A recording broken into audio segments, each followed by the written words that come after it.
up, guys? And on today's discussion, I have a friend of mine here on the subject matter of getting married young, and he's gonna tell us his story and stuff like that, and then it's going to add to the subject that you might have seen on the previous one, where we spoke about with the T-World or the Saint Studio couple married together for over 14 years, and they got married young. And so he too also got married young. Or would you say you were married young? Well, according to nowadays standards, yeah, I'll say it was young. Well, I was told I was young as well. So, yeah. How old were you when you got married? I was 24. Yeah, no. So by modern standards, they would say that you were. Yeah, in comparison, I think my mother got married when she was 19. So I consider myself to be a grown man by the time I got married. Yeah. Yeah. How far had you been working by the time when you got married? Yeah, I was working. Yes. How long had you been employed? Sure. I think I was working, well, by that time I've been working for a while already. I think I started working from 19, 18, 19 there. As soon as I left school, I started hustling and stuff. Well, I can't call it hustle, getting jobs, part-time jobs and things like that. And, well, work was the main thing, to get a job, and yeah. So I was working at the time, yeah. When you got married, how long were you guys together before you guys said, now we can get married? Yeah, I think we dated for 6 months, and then we got engaged, and then the next 6 months we got married. So we were together for like a year, basically, and then we got married. Yeah. Then you got married.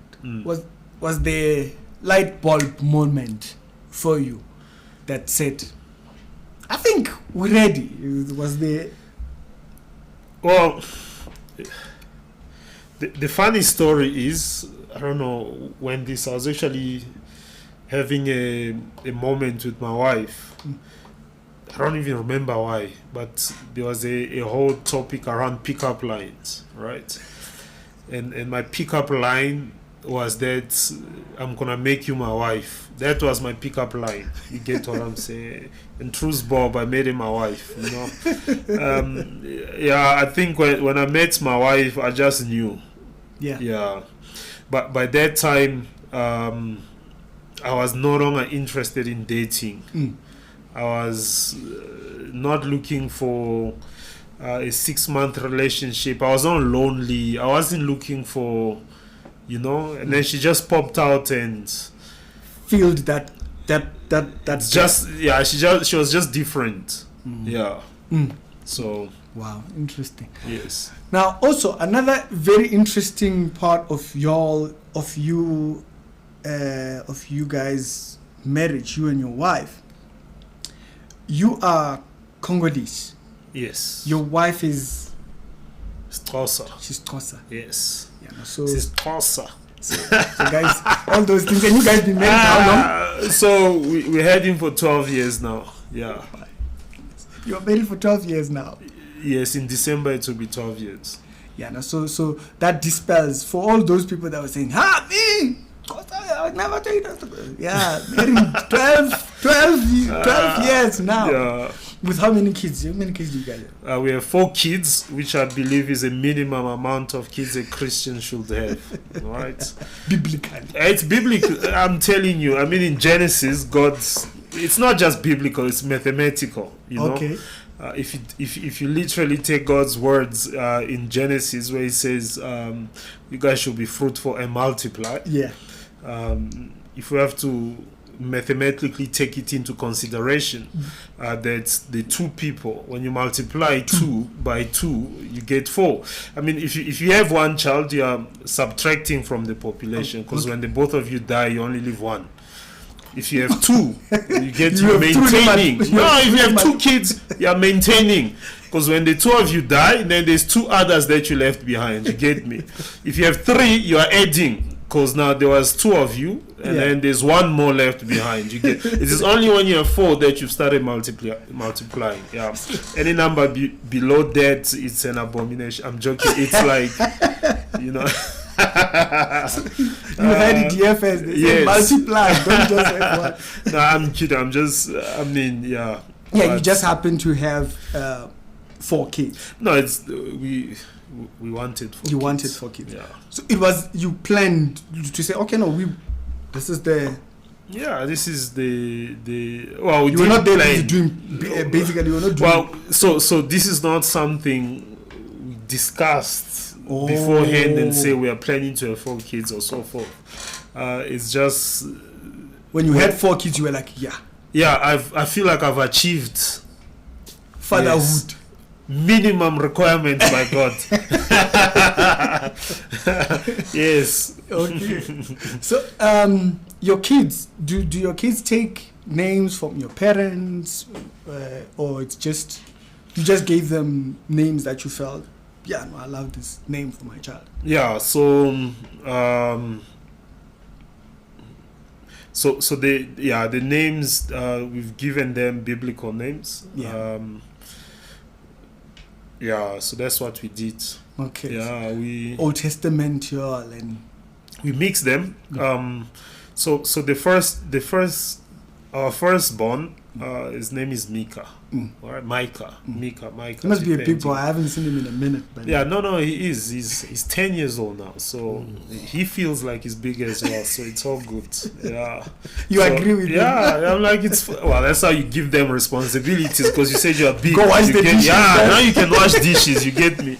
Yeah. So we named him Micah because my wife liked Micah. Right, and then we had our second child, which was a girl, which is a girl, still a girl, will always be a girl. Yeah, Myra, she named them Myra. She picked. I let my wife pick the names. You know, which is. Did you give the names and then be like, which one do you like? Or No. She came up with the names and asked me, which one do you think? I'm like, well, I like between these ones, and then she'll pick from there. Yeah. And then when we got to the third one, we realized that our firstborns, they both started with M, so we just maintain. So all our kids' names start with M. Yeah. So the first one is Micah, the second one is Myra, the third one is Matthias, and then the fourth one is Malachi. Oh, yeah. You closed it all. Yeah, Malachi is like, we are done now. We're done now. Matthias is the last disciple which was picked by, and then Malachi is like, okay, we are done. Continue. No, I do like that. Yes. I like that. Oh, I like that. So, in your early years of making the decision to get married and stuff, was your wife working by that period? Yeah, she was. She was working. We were both working. In fact, we both worked at the CBD, Johannesburg CBD. So I think, in fact, that's how we spent our time, but we spent a lot of time, together. Is in the morning. We were staying in the same area in Rosettenville, and we were both working at the CBD. So in the morning, we caught this. Okay, we never caught the same bus, but I reschedule myself so we can catch the same bus. And then we'll talk, and then after work we'll walk to church from work, and we'll talk as well. Yeah. So she was working and I was working as well. And being it that you were in the same church, and you had all this time to talk and stuff like that, you feel like that also did bond you enough to come to know each other to a point where you're like, yeah, now we perfectly man. Yeah, it's so. How do I put this?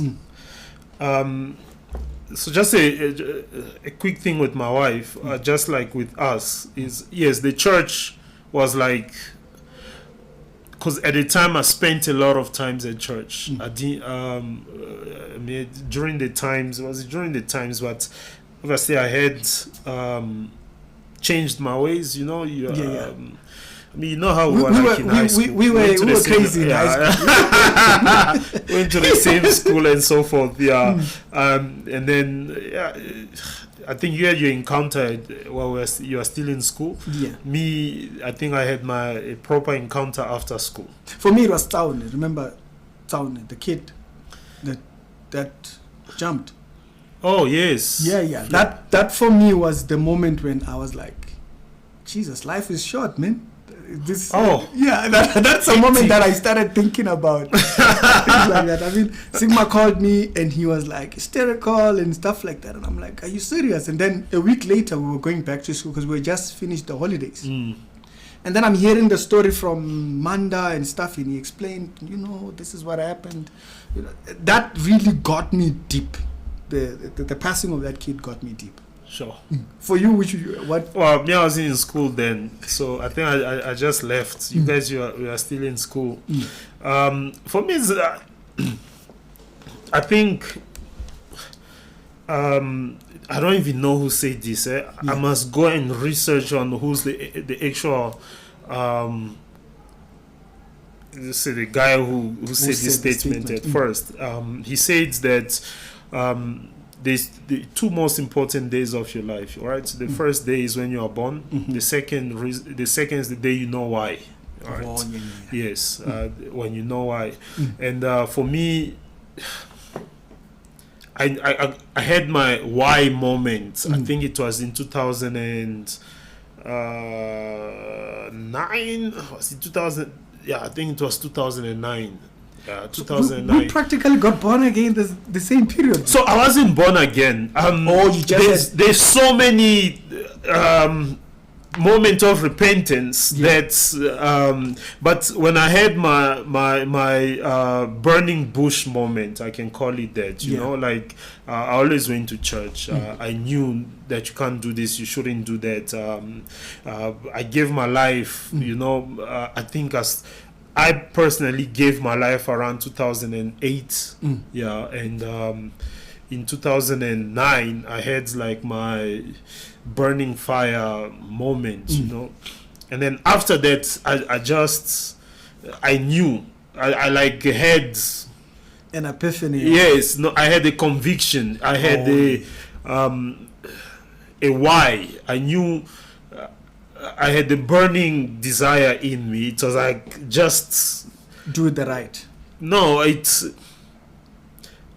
nothing else mattered, basically. Okay. You get what I'm saying? Like, like God gave me, called me, and I answered. And this, it's about basically the rest of my life. It's about this call which I just had with God. And then after that, it was just a little bit. I was changed. You know, I got into scripture like crazy. I mean, got into debates. Everything was about debate.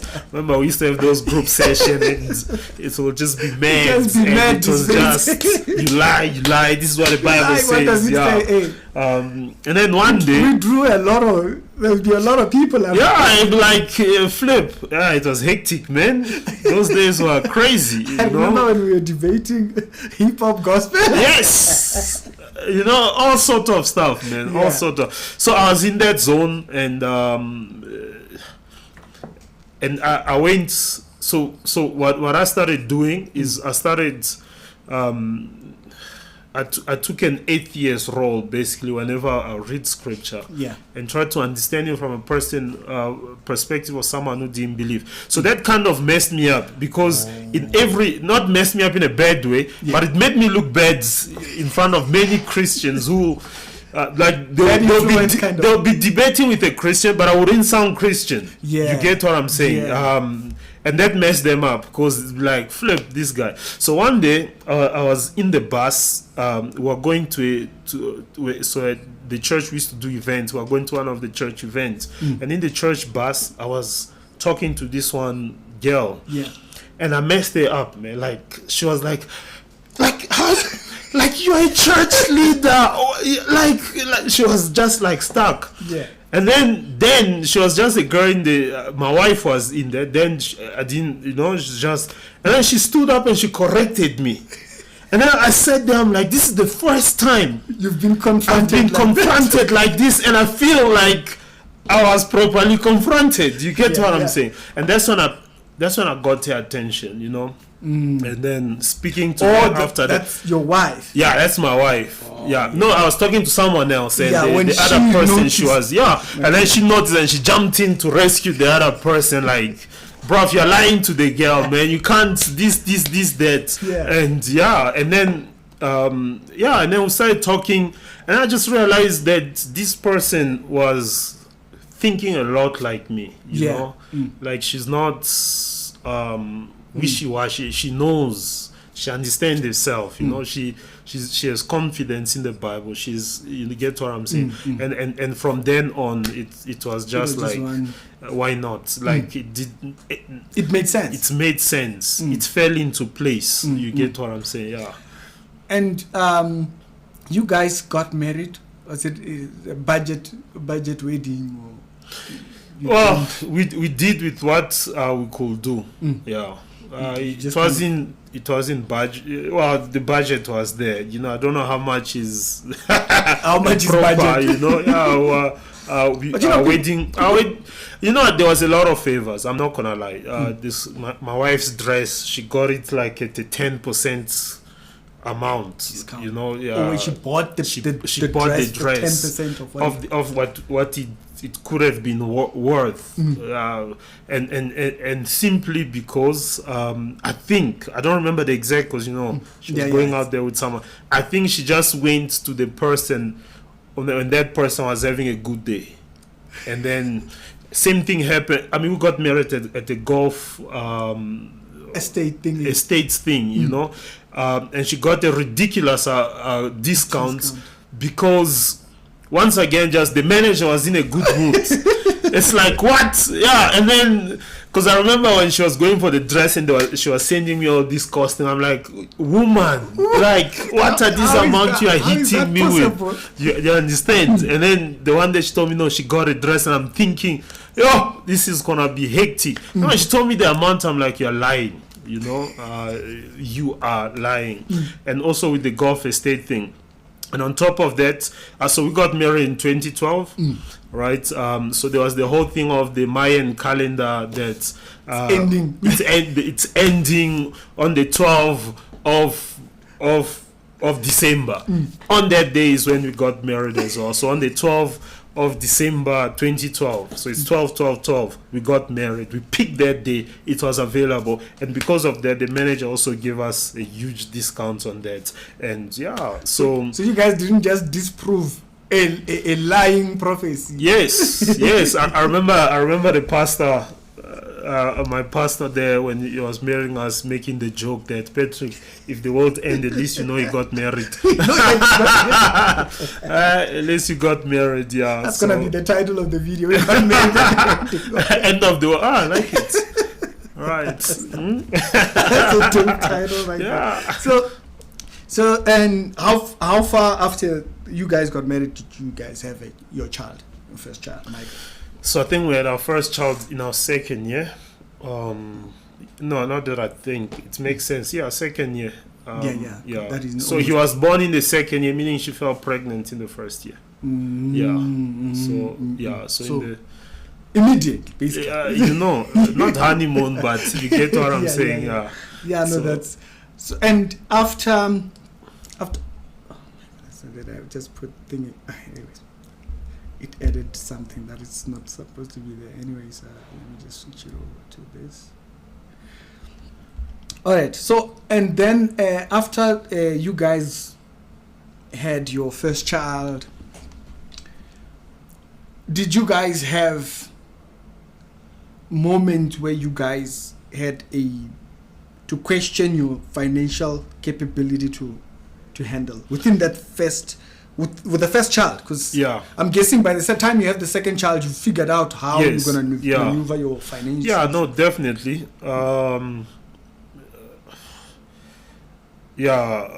I don't. We had big challenges, you know, big time challenges, but we had a lot of favor as well, you know. At the same time, we had a lot of favor, and I think that is the biggest thing about being part of a church, is that there's also, for example, I think it was the first month, stand to be corrected, the first month after my wife gave birth, she never cooked for the whole month. The women at church kept on bringing us food for every day for like 30 days. Wow. So it was like, okay, that's cool. And then on top of that, we had like a crash at the church, not a crash, but a daycare of thing at the church, and most of the time my kid will be there already. And there was just so much favors. It's just a lot of favors, because some of the favors was like, my wife's boss, he was member of the church, he's a member of the church as well, and because of that he allowed her to work from home. She only went back to, and this is before COVID, so there was no these things of working from home, you know. But he allowed him. She only went back to work once after 6 months, you know. Wow. So that's when. So there was just a lot. She was able to look after the kid for a longer period of time, and things like that. And the boss also gave an increase to cover up also for the extra costing and stuff. Oh yeah. So there was just, they are close to you. They know you, and there was just a lot of favor, and of course the increase was not just because they know you, but he pushed it to improve her work thing so that she can qualify for the increase. In the Congolese culture, do you guys have, you know, like Nigerians, when a child is born, the mother comes to stay and take care of the thing? You guys have that? So it is there, but I'm not home. So yeah. So your parents are back home. Yeah. They are back home, so I'm not home, so those benefits we can't. you have to be home, so where your parents are, you can fly them in and stuff like that, but there is that where your parents will come in and help out with with the period of the child being born and stuff. Yes. And when it comes to the difference in culture, did you guys have to deal with that aspect a lot, or you guys were like, we're Christian, we're good? Right. We had to deal with it. Culture is there is bad side in every culture. You get what I'm saying? But at the same time, you need to respect. So I paid lobola. You get what I'm saying? That's a definite. You have to show respect to the parents. You can't just come up here and say, that. I don't believe in that. You get what I'm saying? But obviously, my wife said that they had their meeting and say, there's no slaughtering, there's no any of those things, you get. And the father understood, because the father is a Christian as well, you know. So he understood that, but there are things that has to be done. You get what I'm saying? The whole negotiation, the whole thing. The way they do it. The family. I have to show honor to my wife's family. So in the Xhosa culture, is it the jacket? You have to buy jackets. Blankets and yes, and those things. But for me, I just brought the strong stuff. I just brought cases of the strong stuff, and it was hectic. And for Congolese culture, is the aspect of things that you guys do, because I know that in some cultures you'll find that when the bride's family gets a groom who's interested, wants to get married, there are things they must do for the other family. And so, do you guys in your culture have that? Yeah, so I think it's a global thing. There's always that. Every culture in the world does have that honoring where one has to honor the other. Whether it is the wife who has to do it or the husband has to do it, there is that aspect. So we also do have it. We also have lobola. It's just that it's not at the same level as Yes, because I tell you, man. If you get Congolese uncles, they'll be like, what? How? Wait, what? Where? How did we get here? For what? Like, for example, in South Africa particularly, we have bulamulom. Yes. Bulamulom is basically even before just when you enter come the you just have to. And so I know some people just don't understand that. Is that bulamulom is basically for us to start this conversation.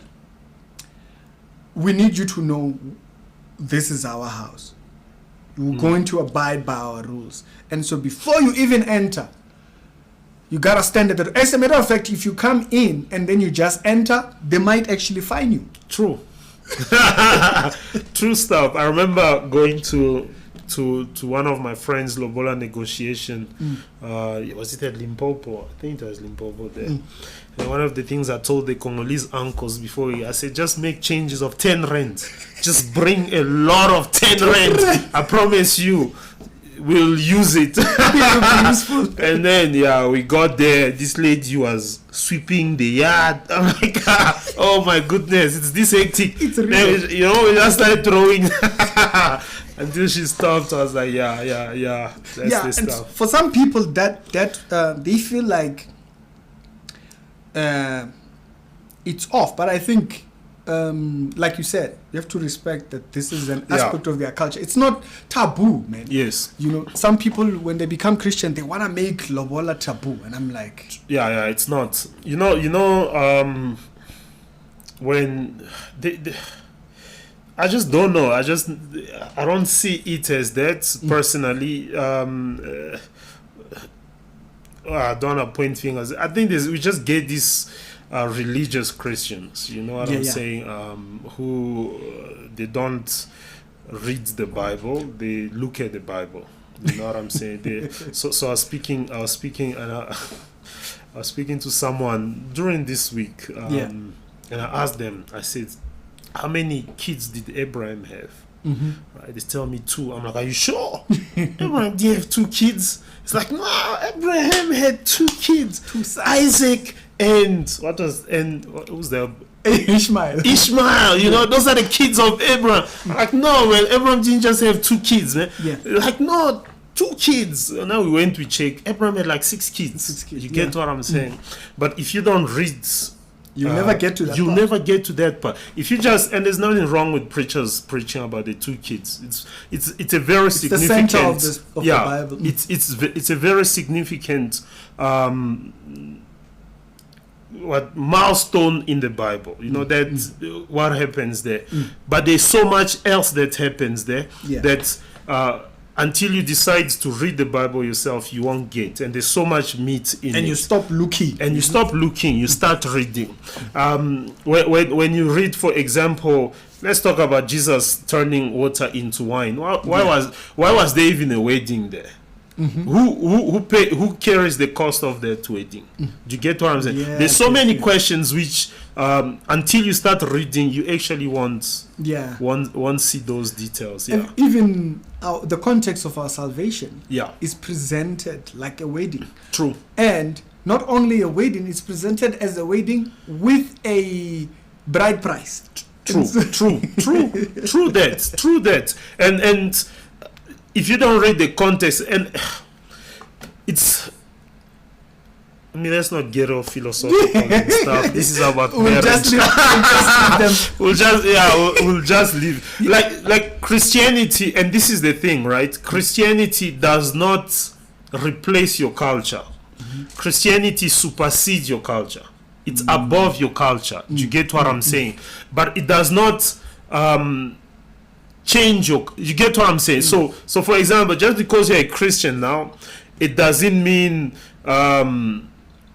you don't go to Emakaya. You get what I'm saying? Now you're 60% now. You get what I mean? It's like me. I don't go there. When I'm there, X, Y, Z. No, it's none of those things. You know. Yeah. What you need to start doing now is as a Xhosa, there are some aspects of my culture which does not line up with my Christianity, so I won't do it. But it's not everything. Yeah. You get what I'm saying? It's not everything that does not line up. Some aspects makes. I mean, the Bible says. Now we've entered into Bible. The Bible says that that the laws of I don't. You're a church leader, so we're going. I don't like quoting too much, but the Bible says that the laws of God are in every man's heart. Do you get what I'm saying? That's why in every culture, what is wrong is wrong. What is right is right. So I was listening to someone the other day in my culture, for example, right? It's culture. This is culture philosophy in my culture that a pregnant woman should not walk over the rope that is tied on a goat. Do you get me? Yeah. Like if there's a goat and there's a rope keeping it, she must not jump it. She must walk around. You get what? Yeah. It is like she can't. If you see her doing that, you must. Hey, you get what I'm saying? And this guy was explaining. People, they've turned it to be like a mystical thing. No, it's not mystical. It's just that imagine this pregnant woman as she move one foot forward and then the goat decides to move. Yeah. There's going to be a disaster there, and no one wants that disaster. So for that reason, they've entered it into the culture as law that don't your ancestors are, but it's safety. Do you understand? And there's just those understanding of or nuances, you may say. Yes, you get what I'm saying. Does it contradict the Bible? It does not contradict the Bible. Just don't. But if you understood why they are saying that, you understand the safety of it, the context of it, and so forth. I get you. I totally get you. There are those things within the line which actually they might prevent you from entering into certain dangers. Yeah. They've looked at it and they've considered, with that tummy, you're just not gonna jump quick enough. When the thing, and so that's also very interesting. Also the cultural aspect of people getting married from different cultures and then having to yield certain aspects of their lives to or away or just kind of like cut and make sure that it doesn't contradict with thing. Now, this brings up another part that I wanted to ask you. When you decided to do the wedding, you did it in Joburg. Yeah. Is her family all in Joburg, or you had to go to the village at some point? Or? It was very... Yeah, it was Joburg, and majority of them are here? Not majority, obviously, it's not majority. No, I mean like the ones the close circle family, mother, the uncles, father, uncles, yes. They are here. Yeah, they are here. Obviously, we did the Lobola here as well. So you didn't have that thing of having to travel to an entirely different province? No. Or having to do a secondary something for the people that are there? No. No, we did not get to do that.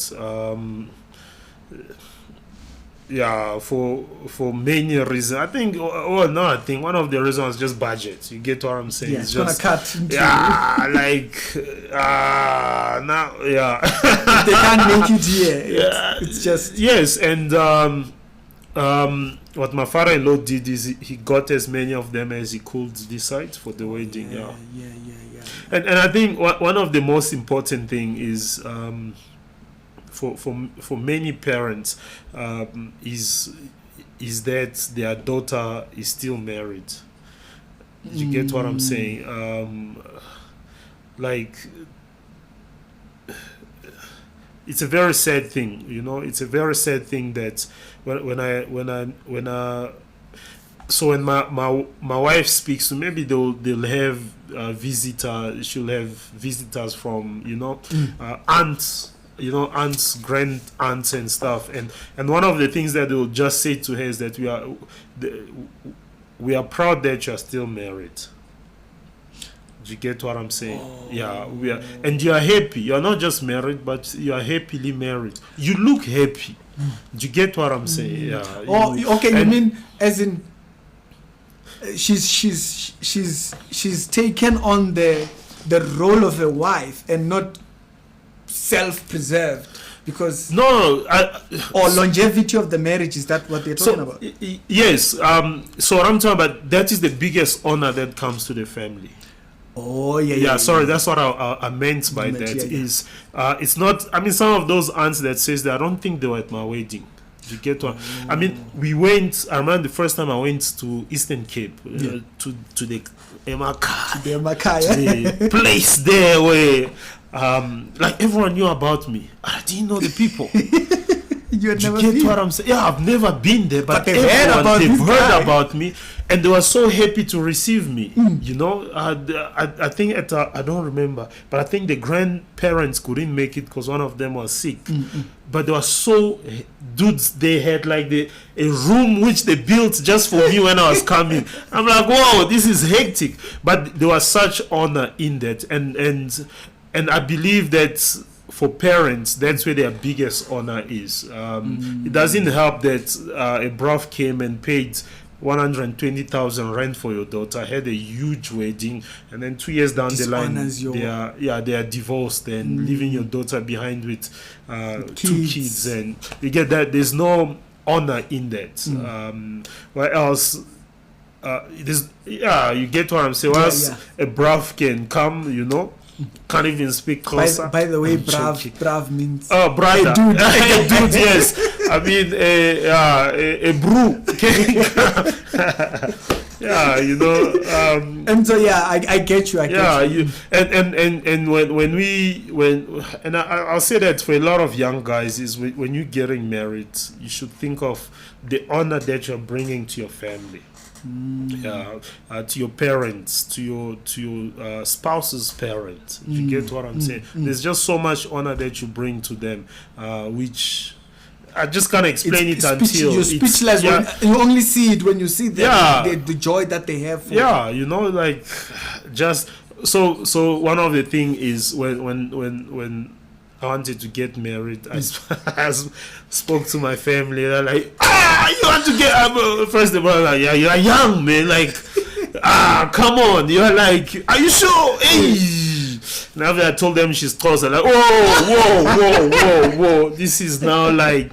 Are you sure about that?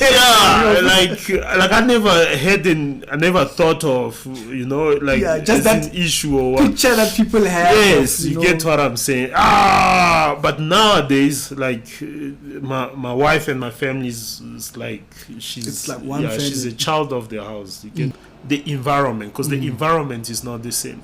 Now, when now... So when now, for example, speaking of the Congolese ladies, they'll look at the environment where they come from. You understand? And they have that idea of, this is how a man's supposed to be. Do you get what I'm saying? And then they compare it to the environment that they are in now and how a man looks like. And like, these two, no. It's not the same. It's not the same. Do you understand? And this is where the Bible becomes very important, because it doesn't matter which environment you come from. If we are reading the Bible the same, we have a different understanding on how a man's supposed to be and how a woman's supposed to be. Do you understand? Regardless of where we go. So it's the funniest thing. I was in Pretoria. I met a Christian. Like, this was the first time this ever happened to me, you know. I met a Christian, you know, those days when I was just deep into it. And then we started talking. Like 3 hours later, we are still talking in agreement. Yeah. Because the text we read is the same It's the text. same. Do you understand? And this is where the aspect of the culture come in, or the danger of the culture comes, as in how do we define a man and how do we define the woman? Do you understand? What are the responsibilities of a woman and what are the responsibilities of a man? So, for example, my wife doesn't believe in the 50-50 equation. In fact, she believes that... I'm starting to notice a trend. People that are married for long, they don't believe in it. No, true. Because my wife, she's currently at home. You get what I'm saying? I didn't ask her to be home. In fact, if she was not home, we'll be making a lot more money. To get gain more money we'll be making. But one day she just came and said that she just feels very empty, that she's not raising the children. Oh, that motherly role exactly forms part of her being, yes, or role that she feels empty in the workplace while her kids are exactly. Yeah, you know, it's that she's just, and I was like, oh, this is dangerous, because that means Brav has to bring in 100% income in this house. You know, and then she put in a resignation letter, and because the boss is Christian, he understood. Because you know what, his wife is also at home because of the same thing. And I remember her boss telling me that, Patrick, it's going to be tough for you, but if you make it, you'll appreciate the decision that she's making right now. Then it didn't make sense, but now it makes a lot more sense. That honestly, she started getting all these scriptures and stuff. I'm like, baby, just getting too holy right now, you know. It's just stop all these listening to all these things, you know. Just go to work, you know, help out in the house. But it changes the environment in the house.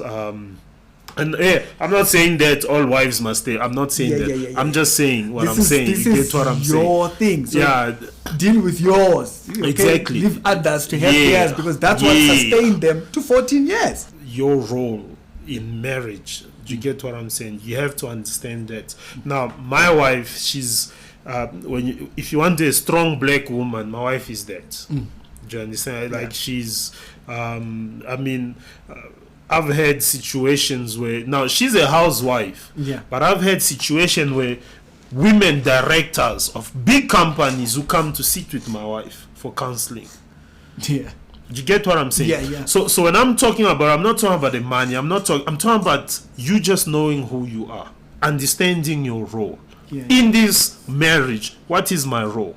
If in the marriage your role is to work, then you work. You get what I'm saying? There is who said this? I think it's Prague. I don't know if you know. You know Prague?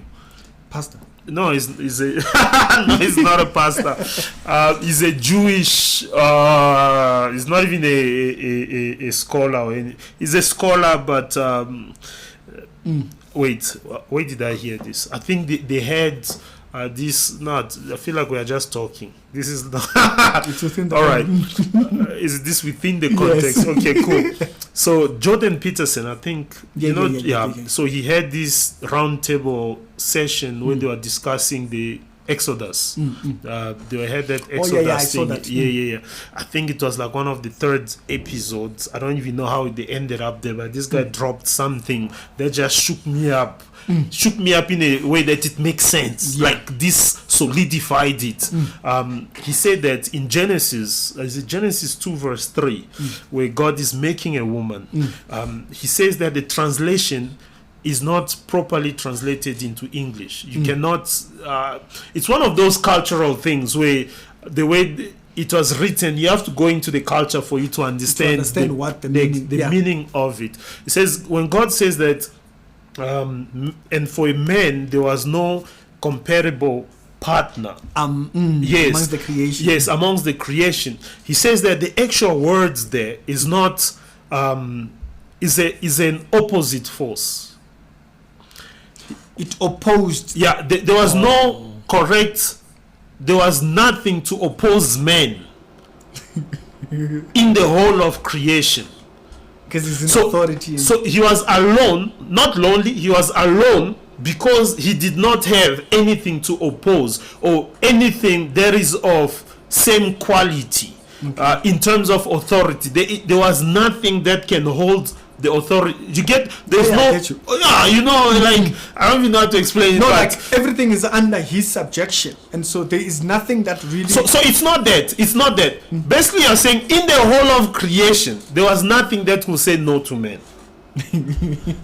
Okay. Do you get what I mean? Like, there was nothing that could say no to men, and that's the reason for a woman. Right? It's not just for multiplication, but it's for that ability to say no to a man, which becomes a problem to most men. But when you get to understand that, you learn to appreciate that that there's someone in your life that can say no to you. You get what I mean? But it goes back to that point that we were mentioning about the guys with 15 offices. Is that yes, you don't have a truth? Yeah. There's no one to say no to. Probably that's why you keep on getting offices, because there's no one saying no to you. It's official, guys. Just offices. just because you can afford it doesn't mean you should get it. Do you understand? Yeah. Like for me right now with my wife does things for me even before I know I need it. Do you get it? Like she knows you that. She knows me that well. Like sometimes you say, bro, we need to talk. And I'm like, no, I don't need to talk now. She's like, I can see we need to talk. Come, let's talk. But she will hit it something like, you have not taken me out in a while. And I'll be like, there's no time to go out. It's like, no, we have to go out. And when we go out, then she'll start talking. Do you get what I'm saying? Yeah. And it's when a woman understands who she is, that's when she's able to say no. And when you marry, when a man understands who his role in the marriage, he's able to receive that no. And so I was speaking to some young men, and they're like, women are difficult. I'm like, yeah, you want a woman that is difficult. Because if that difficult woman says yes to something you're about to do, then you know that there's someone else who agrees with you. That is stubborn. And that's why the Bible says, you're affirmed. He who finds a wife finds a good thing, not just a good thing, but favor. Because once your wife says yes to it, you are not alone anymore.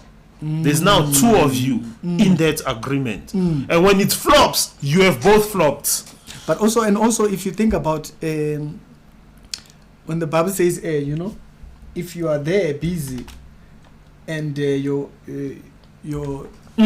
issues at home, yes, your wife is not happy with you, your prayers, yes, I mean that. Isn't that when the disciple says better not to get married then? Because this woman has the ability to hinder your thing. And I think it's I almost say Martin Luther, Monroe, what's his name? Miles Monroe, who said, and he gave this brilliant illustration. He says, I think he said it this way. He says, if your car breaks down, right, and then you need someone to help you push, who do you look for? You don't look for a weak person. You look for a strong person. That's what you look for. So he says, then that's the problem with most men, is men look for the weakest woman to marry, so that they can control.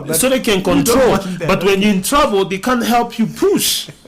Do you get what I'm saying? Which is a problem. And this the more you get into the world, especially now we're pointing fingers at women, but the more a woman get into the word, the stronger she becomes. The more a man gets into the word, the stronger he becomes as well. The more confident. I mean, who said it's like say the Bible doesn't say half and half make one. The Bible says 1 and 1. Two whole things make that one solid marriage, not half of. So you have to have confidence, in who you are in God. There is nothing that as a man you can do for a newborn child. Everything that a newborn child needs is in the mother. So when I had my first child, my job was to look after my mother. Not my mother. My wife. You take care of the wife, and the wife takes care of the baby. Oh yeah. So you're doing 100%. 100% on the wife, and the wife will do 100% of her being what? Of her being a wife. And it's that dynamic, and you get to understand it through scriptures. I've never heard it makes like that. sense. That's a Yeah. that's a nugget. We're dropping nuggets here. Yeah. I make sure my wife has everything that she needs, so that she can give the baby everything that the baby needs. Do you get what I'm saying? So, for example, right now, my wife has full authority over my kids. Like right now, if you go ask my child who's the boss of the house, they'll tell you the mom is the boss of the house. What mom says goes, and that's how it's supposed to be, because they are still children. They have not yet matured to a point where they need my authority.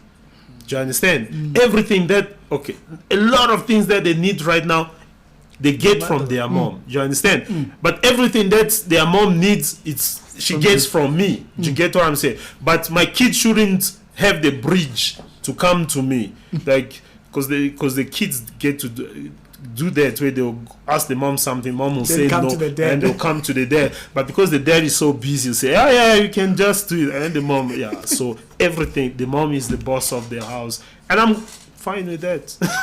So, and also there's people that then will take that dynamic and mess it up because they want to be the boss over there. But I mean, there's this one woman, I don't even know her name, but I saw the one thing, because she was being interviewed as a contradiction. She was raised by a gay couple, but now she was running a campaign against gay couple adopting kids. And then people are like, but you are raised by them.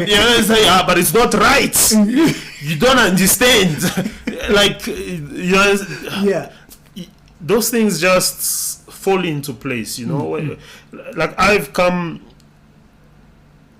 to submit myself to scripture because it makes sense. It doesn't make sense because of the environment we grow up in, but the results of it makes sense. It makes so much sense when you yield the results, the fruits of it.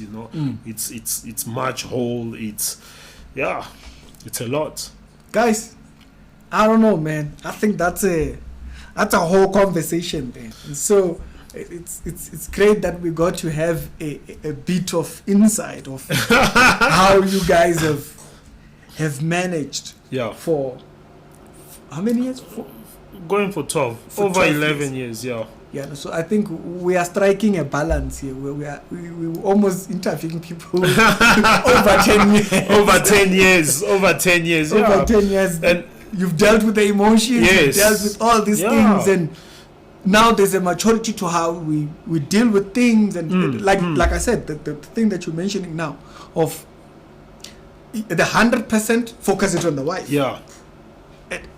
Yes. It just clicks. Yeah. It clicks. Why your wife says, yeah, you know what, this is disturbing me. My workplace is disturbing me. I want to do this. I mean, what's the biggest mistake I've seen a lot of couples do, and because in ministry, I get to speak to a lot of people, and is that once a child is born, they revolve their lives around the baby now, which is a problem. We were speaking to one couple the one time, and they were just having it. The fight was around the children. I'm like, guys, if you do your job proper, if you guys do your job properly as parents, these kids have to leave you. What will you be left with once these kids leave? Yeah, you've destroyed each other's. Yeah. How the two of you. I remember I once saw a pastor actually giving an illustration, and he said he brought a family. He's like, oh, please, you who's married, come up with your kids, and then just stand on the thing. And when they stood. They were not told. They just naturally stood like that.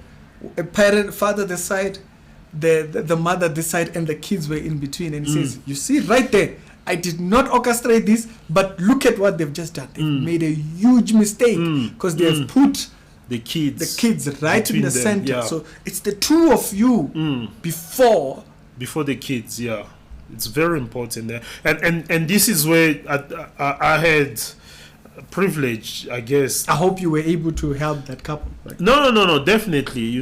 Definitely. Yeah, no, definitely. They are there. Yeah, it was a light bulb moment. You get what I'm saying? But those kind of things, this is where discipleship is important, because I had the privilege of I'm a disciple of someone. Like, by the way, I was like, disciple. We make disciples for Jesus at first, but until someone actually explained. I have a pastor. I have I'm his disciple, and he's taught me so much, you know. And I was speaking to a young couple the other day, and I told them they've been married for like 2 years, you know. And I was just telling them that in the scheme of marriage, you know, you are a 2-year-old married couple. Very important to understand that. So a lot of things you do it like a 2-year-old baby in marriage. That's basically how you are. And if you don't take lessons from those who have gone before you, those who have a proper understanding, or someone who can guide you through scriptures, if you don't take lessons from that, then you'll be married for 20 years, but you're still 2 years old. Because your decision making has not matured. Yes, you have not matured. And I have that, and I me and my wife got to sit with our leaders almost every week, you know. Even after we got married, we used to go to them all the time for just any reason. We used to meet every Friday. We'll go there and meet, even if there's nothing to talk about. Even if there's no problem, we'll just sit there. They just pour into you, and you get what I'm saying. And that's the important thing about discipleship. There is, you get guided into these things. Because I mean, when a baby is born, they don't know what is what. You get what I'm saying? They have to be taught all those things. And that's what discipleship is like in all spheres of your life. You get what I'm saying? Is that you have someone who will teach you X, Y, Z. Like, no, this is why you do it. You do it this way because the Bible says this. The Bible says this because of X, Y, Z, and this. Just and do this. it. Yeah, just do it. You get what I'm saying? I'll be like, okay, it makes sense. And it's not nice when people. You see the disaster all the time, you know. People fall in love and they don't have any. It's either they don't have anyone to go to, or they choose not to go to anyone. They don't have any core reference. Yes. No, that's. There's no one to correct them. There's no one to, or they don't want anyone because of what they see in. You know, TikTok is their greatest teacher, or Instagram, or any of those things. It's not a great thing, and that is the biggest advice that I think nowadays I always say to couples: who you sitting with? You get what I'm saying? Who are you sitting with? From the time me and my wife started dating, we were already under people. And we were accountable to them all the time. We met with them all the time. They guided us all the time. You get what I'm saying? Yeah. Even when we had conflict, we'll go there and say, hey, this is what the conflict is about. Then they'll be like, hey, be careful. So for example, one of the things, my wife didn't agree with the Lobola stuff. And I was like, no ways. There's no ways I'm not going to do this. I'm going to do this. And then we spoke to our pastors, and the pastors like, yeah, it has to be done. You get what I'm saying? Yeah. You have to do it. Yeah. The families have to be honored. Apart from me knowing you from high school, you're one of the first. When you got married, I was like, you know, Carlito. I mean, like, we used to call you Carlito. This guy. Carlito is married, guys. This man is taking back to school. We used to have like a huge average, and there was a wrestler. Yes. With the apple. I should have come with the apple. Huh? Yes, with the apple. Yeah. The apple. I spit on the faces of people who don't want to be cool. And so, like, when you got married, it was like, wow, Brav is married, you know. But you know, for a lot of people, they start when you think about people that you knew in high school are married, the first thing you think about all the negatives. You start thinking about statistics. You've watched so many podcasts. I think when I live through this, what about this? You know. But for me, the first thing, you know, that's what I fear for the next generation, because they are watching all these podcasts and all these people talking and whatnot. For me, because there was no podcast, there was none of this stuff. When you got married, I was like, a person I know from high school is married. So for me, it just said, geez, we're getting old. We need to make this decision. You know? Yeah. That was the first thing that came to my mind. Which is wrong. You know, I don't think marriage has nothing to do with age. it shouldn't do. Yeah, I don't think so. Marriage shouldn't be because you are old. Marriage shouldn't be because you want kids. Marriage shouldn't be because your parents push you. Or because you have a child. Yeah, because you have a child. The Bible says something very important, and I teach this a lot. The Bible says, I should memorize this verse. In Proverbs, it says that he who finds a wife finds a good thing, right? Very key things there is that there's a looking of a wife, right? A boyfriend doesn't look for a wife. You get what I'm saying? A fiance doesn't look for a wife. It is only a husband that looks for a wife. You get meaning that it's different levels of thinking. It's different levels of responsibility. So the only time that I'll say that you cannot become a wife is get married is when a man is a husband. So you first become a husband before you become a husband of someone. Do you get what I'm saying? It's the same thing as when you find that wife. She's not your wife. You find it, means she's already a wife material before she becomes your wife. So it is a level of thinking, it's a level of responsibility. And if we have to take it back to Adam and Eve, they were not. It was not just age, none of those things. But it was not just husband and wife. It was husband and wife for a reason. There has to be a reason why you are married. It can't just be these. Because she's hot, because I was lonely, because you get what I'm saying. There has to be a reason why you're getting married. Yeah. And whatever that reason is, it has to be so big that it will take you guys your lifetime to fulfill it. Then there's nothing that will separate you, because you're built around this commitment. About this commitment. You get what I'm saying? This is what we are going on. I met this one woman who the husband died, right? She's not an ugly woman. You know what I'm saying? She's not, but she's not interested in getting married because she's still fulfilling that which God had joined them together. Yeah, you know, the husband is not there, but she's still pushing it because that she's not lonely. She's not. The push has to be there. And that's what I personally believe. And I know it's not for everyone. I'm not gonna. It's not for. Not people get married for many reasons. But I believe that there has to be a reason. Just because I'm old, because I want kids, because I want to leave grandchildren or whatever. It's not about age. There has to be. And also the child thing might happen, might not happen. Yeah, I get you. Yeah, you're still together, pushing what, doing what. You get what I'm saying? Yeah, doing what, and that's what the vision. And for me personally, it was that. Is I had a vision from God, and until I met my wife. And that's why my wife just saying, you know, let me tell you what happened, right? So after I had that.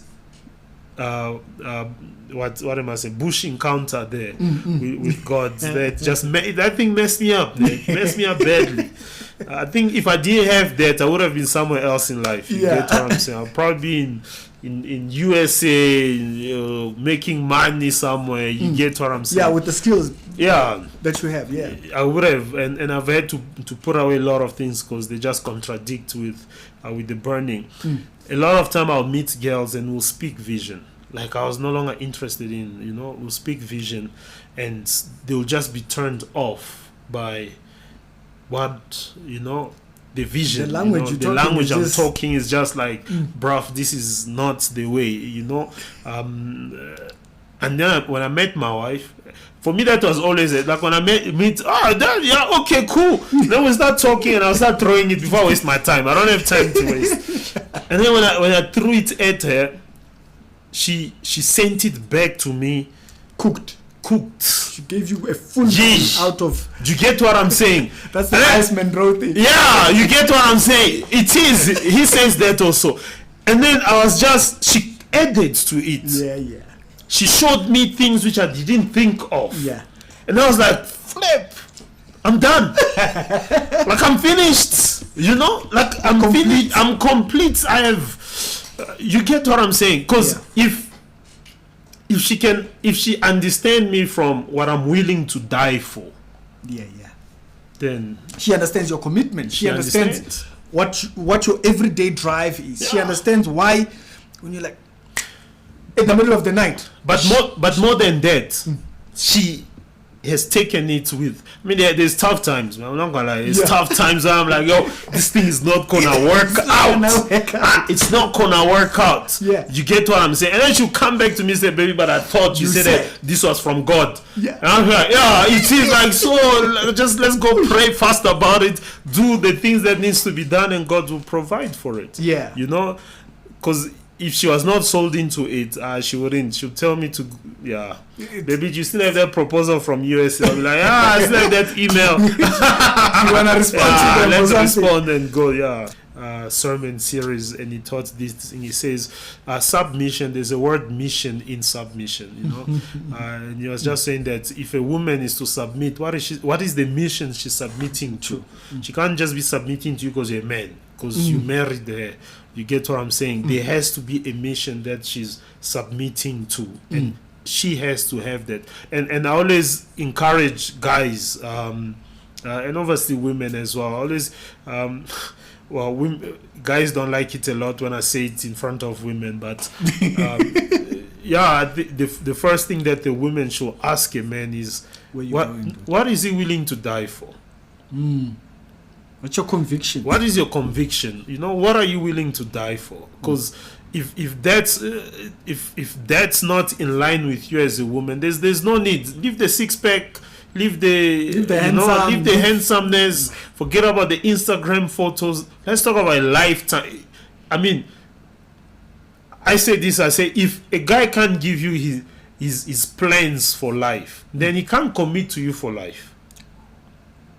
Yeah. If he does not have a lifetime plan, then he can't give you a lifetime commitment. If he has a 2-year plan, then he can give you a 2-year commitment because he knows what he's doing for the next 2 years. Do you get what I'm saying? Because then after that, maybe there might be a proposal to go to England, and then you have life is a bit scattered, bro. Do you get what I'm saying? And now you end up with a situation which happens a lot: is the husband is in England and the wife is in Namibia, and every now and then they meet in South Africa, but they are still married. Bruv, what are you talking about? You tell me that guy was there for 2 years in England, and no, man. Are we doing things according to the scripture? Do you get what? Is it scriptural how we are doing things, how we are raising our children? Do our children know how to get to church? You know, and those kind of things are very important. So the context might be different. We are in Joburg, you could be somewhere else, so the context is very different. But they should not it will be different. Basically, what you're saying, there is a Congolese man married to a Xhosa woman in California, yes, has a different context of marriage. That goes back to that thing where I was saying, everybody makes one woman version. There's one woman version. Yes, one man version out there. And so it creates problems because now people don't understand, how does the Bible advise a person like me living in this particular space? You know, let's navigate through that. Let's navigate accountability and whatnot, and being able to answer back. And you know, like here in the context of South Africa, my wife faces certain challenges simply because she's married to a foreigner. And obviously, I'm not saying that South Africa is xenophobic or anything like that. That's not what I'm saying. I'm saying that because she's married to a foreigner, there are certain things that just have to go around then. I know sometimes people will be like, okay, but how does that fit? Yeah, it fits because this is a relationship that's international. True. No, it does affect, but you have to work around it, whatever you have. Look, Home Affairs, for there's one foreigner joke that goes around is you go to Home Affairs, you find someone there. It's not a lady. You find someone there. You come back 10 years later. You find the same person still there. You get what I'm saying? And what they say is that person won't move because that's where she gets her money. Even if she knows that, even if she gets a promotion that will give her 5,000 rand increase, it's just 5,000. Where she is, she's a millionaire. She's making So just the corruption has really messed up that side of things, but you gotta just whatever you have. Dude, thank you very much. By the way, we're shooting this video a little bit late as he has to work and also and all that kind of stuff. So thank you very much for coming through. Highly appreciated. To send my greetings to the Ngandus. Ngandus. I still say your name. No ways, man. To the Ngandus, no. Yeah, to the Ngandus. No. I know that you have an entire family back here also. Like your sisters and stuff and all those things. And it creates such a balance for them, knowing that that thing that I was that cultural thing that I was stating, that I had met this lady sometime and she was like, on the basis of this thing, from a cultural perspective, I just don't see thinking. But they have now a reference. Yes. It's so easy to take advice from people you don't know who are messing up their own life in their own ways. But then when someone has a reference, you say, wait a minute, that has nothing to do with that. We just have to work around our situation or relationship. And hey, you might look for a relationship among someone who's your home girl or home boy or whatever and not find it. True. Or you find love in foreign lands. True. And True so that. people also, I feel like there's a lot of context sometimes that gets lost when people are listening to people. They don't even realize, one of my favorite movies is Inception. And in Inception, Leonardo is sitting with this guy in the restaurant and they're talking about how do you implant an idea into someone. And the other guy says, you have to when you implant an idea, you have to be very careful how you do it, because do it in a way that the idea comes to look like an originally conceived idea. That the person takes this as, I thought of this. Yes. So they don't perceive that, no, you were influenced by someone else. True. And so I feel like that's where we are right now. Yeah. The red pill table. True. Everybody just handing out True. Advice that's just really messed up. So it helps having a core reference to say, there's a couple that I know. That's been, like, I have a family member who's been with their partner for over 20 years. Yes. So I'm not looking at none of the failed marriages. I'm looking at a core reference. True. For a cousin of mine who has been married for 20 years. Side of life in general. Where are the Christians? Where are we in the space?